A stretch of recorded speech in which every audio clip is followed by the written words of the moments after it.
Well, a lot of success, I think, goes down to Alf Chapman. Yes. About whom I say a bit later on.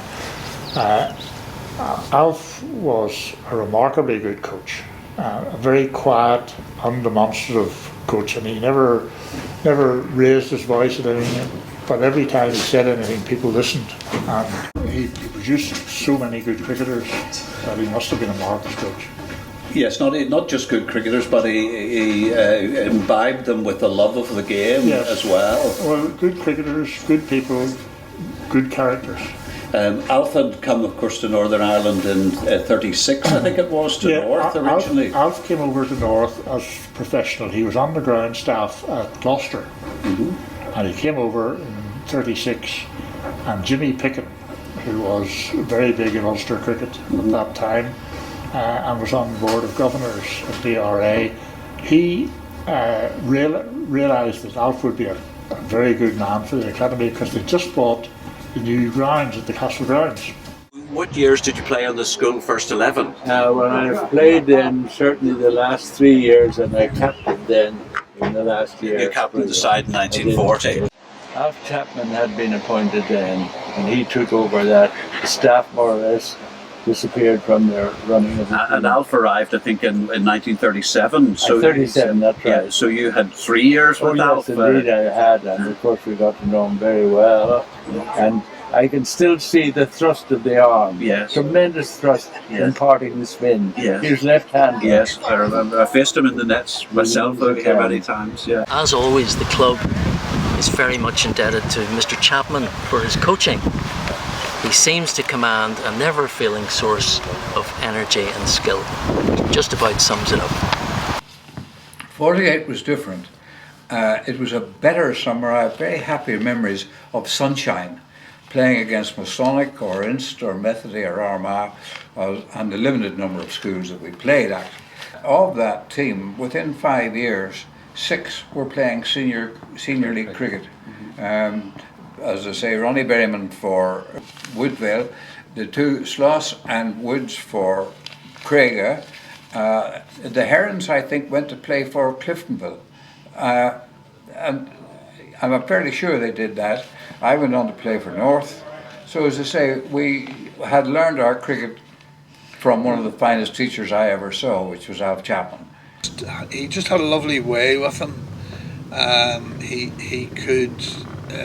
He was always encouraging, and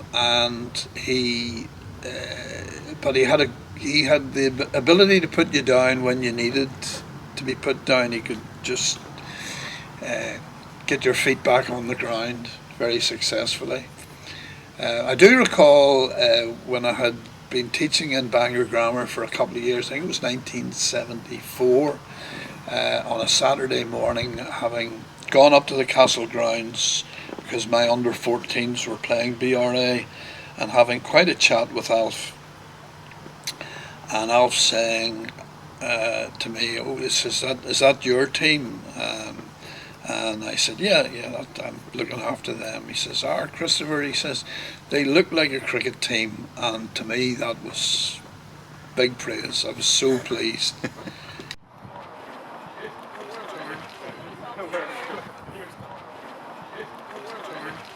Today we acknowledge the contribution that Alf Chapman made to BRA's cricket credentials, the pride in maintaining the cricket square which he took as groundsman, and his expertise as a cricket coach.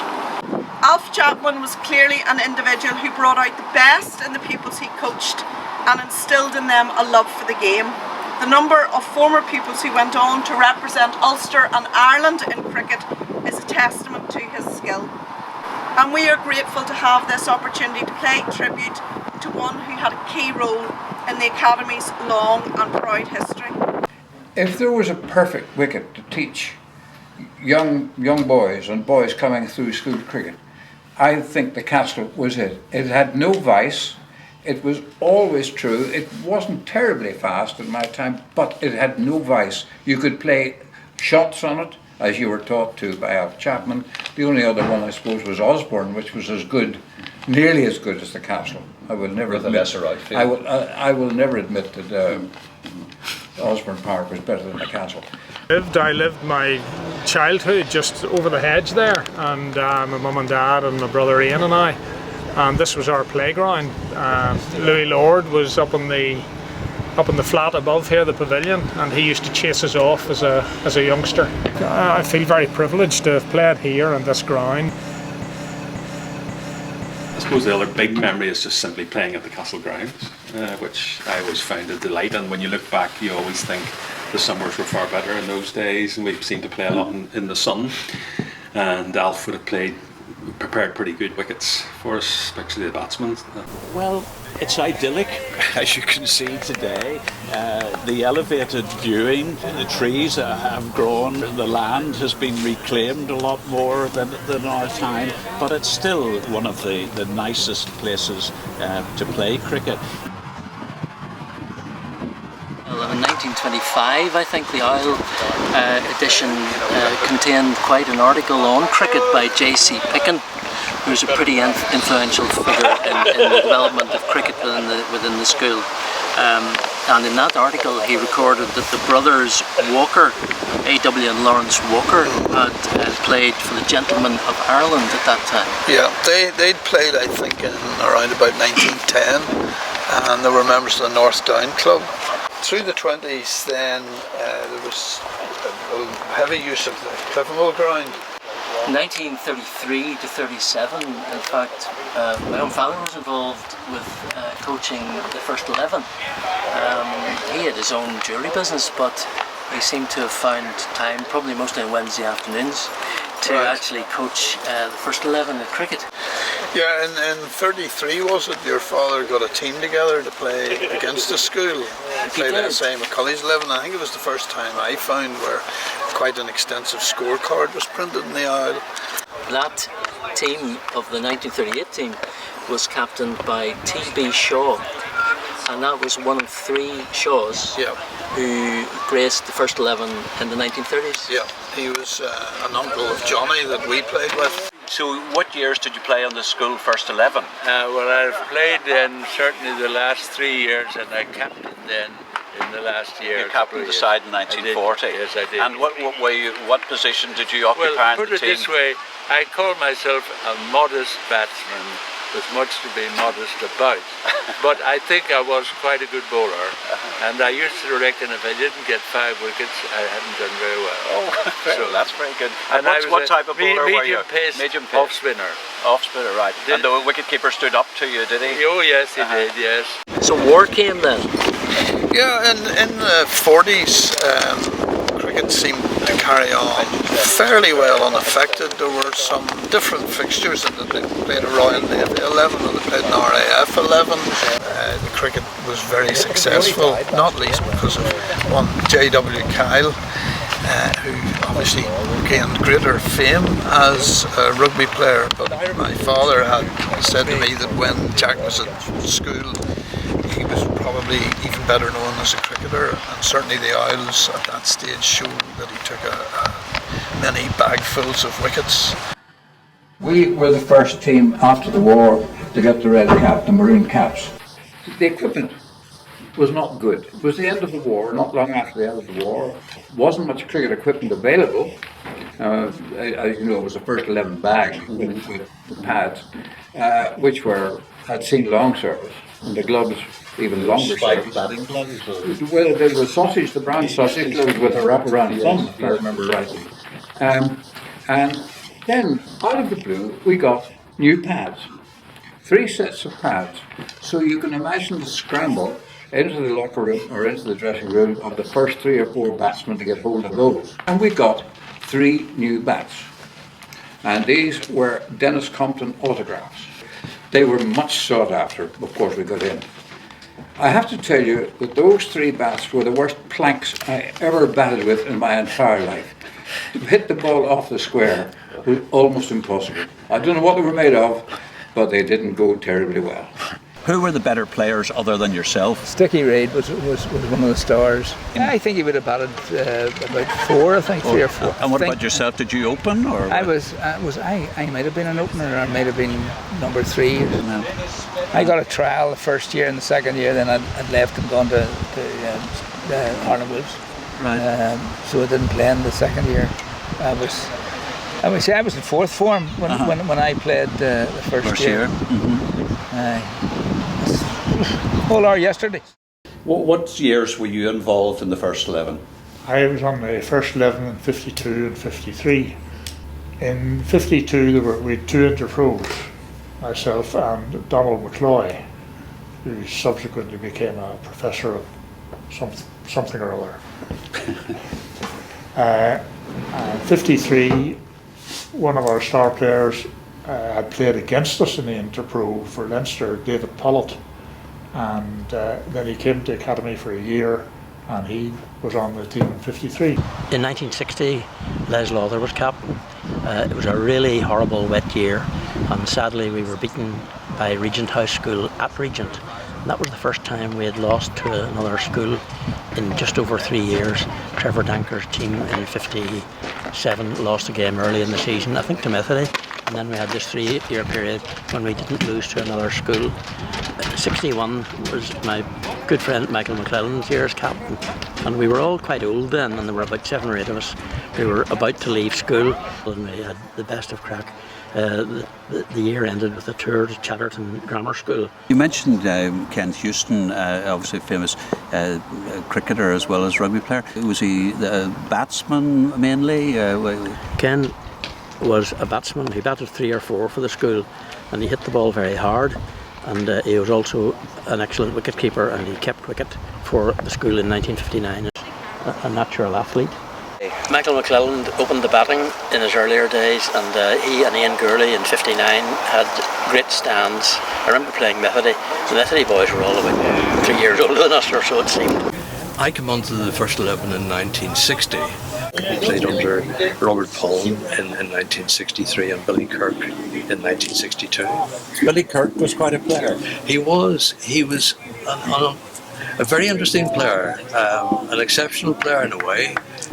He started as, I remember club-wise, under 15s, so this must have been similar at the school. He started as a sort of leg spin bowler, but very quickly he sort of migrated into an outstanding wicketkeeper. Obviously that took a little bit of time, but by the end of his school career he was an outstanding wicketkeeper, extremely agile, diving it in anything, fearless, standing up to fast bowling, you name it, he was able to do that. And a fairly aggressive batsman. Extremely aggressive batsman. Billy did have a downside. One wet day we played poker, penny poker, and Billy decided to fold a hand because he said, I've only got 2 pair here. His 2 pair were kings and kings, and he had to live that down over a period of time. Towards the end of the school year and the end of June in 1963, and St Andrews came up to play us at the castle. We didn't know much about them, but it very soon became clear that they had very good opening bowlers. They were lively and they were very accurate, and before we knew it we were 2 wickets down for very few. I had opened and Bobby came in at that point, and we both really had to dig in. It was a slow partnership that developed. It was slow and it took us time, and but eventually I got... Fortunately matches were timeless. Before I think either of us realised it, the people in the bank were applauding, and I wondered what they were applauding. They were applauding Bobby's maiden century, and that was amazing. But it gave me maybe a kick up the rear. I realised suddenly that I had to get a move on, because now the declaration was being delayed. We both then got maiden centuries on the day, and I think in a score of 216 for 2 declared, we both ended up with 103 not out. The next year, when you were actually captain of the Irish schools team, you were quite successful in the international. Yes, and it was all down to you.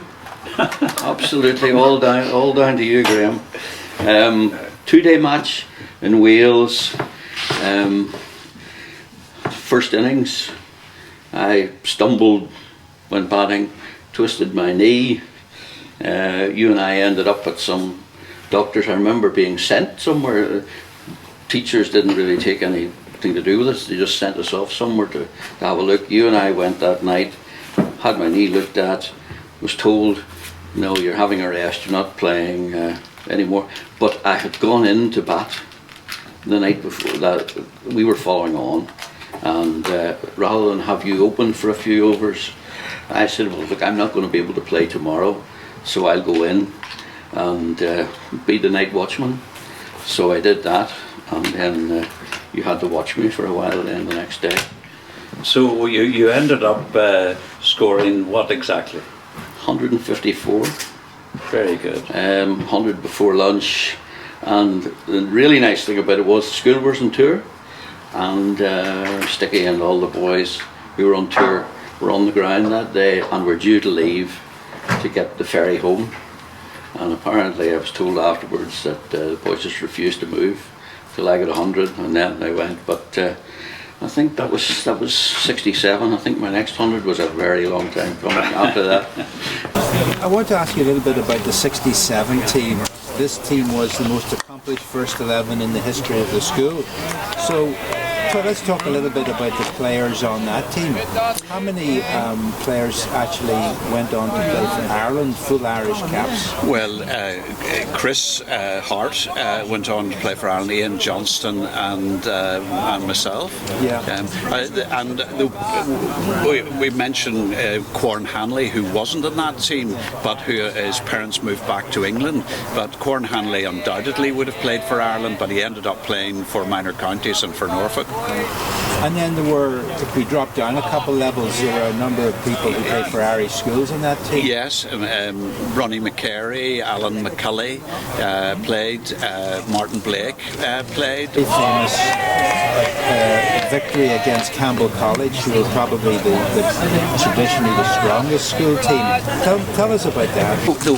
The wicket was a little bit damp, and the ball certainly was lively, and basically Ian Johnson, Ronnie McCary ran through them, and I remember being very annoyed with Johnny Shaw for one of the missed fields that caused one of the runs, and I remember saying to him, he cost us 20% of their total. In fairness, I must also add then that when we went out to get the 6 runs for victory, I was out for none, caught at second slip by Gilliland off Billy McComb, the Irish international out half, and Jonty also came in next and mishooked the ball top edge over the wicketkeeper for 4. And I remember their teacher, the Major, who was a wonderful character. The Major said, I thought if we'd got Johnson out, we were in with a chance. I was captain of Queen's and Northern Ireland universities and Irish universities, and then got 2 caps that summer of '72. The second of which Chris Hart joined me in the Irish team, so that must have been the first time ever. I'm sure there were 2 BRA boys on the Irish team. So, Gary, you first appeared on the first 11 in 1970. Correct. Who were the characters of that? Who was captain? Nick Lowther was captain of the school that year. And then in my second year, James Jemison was the captain. 71 is unremarkable, although we had 3 from that team that went on to play in the Irish schools. There was Nick, myself and James Jemison. And 72, we had 4 in the Irish schools. That was myself, James Jemison again, Brian Sterling and Trevor Thompson. So you know, I think that must be a record actually, of the 4 at the one time. When you think of all of Ireland, to get 4 from the one first 11. Absolutely. I was invited by Louis Lord to come over for an interview. He asked me what my expenses were. I said £7.50, which was the return steerage passage on the Liverpool boat. Got to the stage where he said, if I offer you this job, will you take it? And I said, are you offering me the job? And he said, yes. And I said, then I'll take it. And Di Jones was the cricket umpires organiser, and he met me and said, we're short of an umpire, would you stand in? So I stood in for that afternoon, And at the end of the game, Di Jones said, "That was very good. Could I put your name down and call on you during the holidays?" And I said, yeah. And that started my umpiring career. Oh, very good. And it lasted for many decades. I even got an international tie. Yeah, there you go. There you go.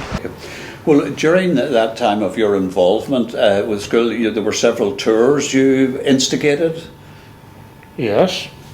Yeah, you obviously can't go into great detail about that, but Mr. Drennan is dead now, so we can talk about some of the antics. Yes, well, Mr. Sillery isn't dead. George Drennan, who was famously, you can cut this out, I'm sure somebody else has told him, by Louis Lord introduced him to a guest as the head of my Scotch department. One of my overwhelming memories, of course, was getting you out for one in the staff match. It's funny, I don't recall that. I do vividly. Thought by Sid Elliott. You understand that we will be cutting and pasting a lot of this. Keep that in, Roly. Robin Reid basically gave up his own club career to take Schools cricket. Absolutely. You know, but he basically, you know, stopped playing and gave it up. I just can't see anyone doing that now. You know, it's remarkable. Members of staff, I suppose, if we ask, we'd find it's harder and harder to get people to take on duties like that, but not them. No, Yes. forever in his debt for that.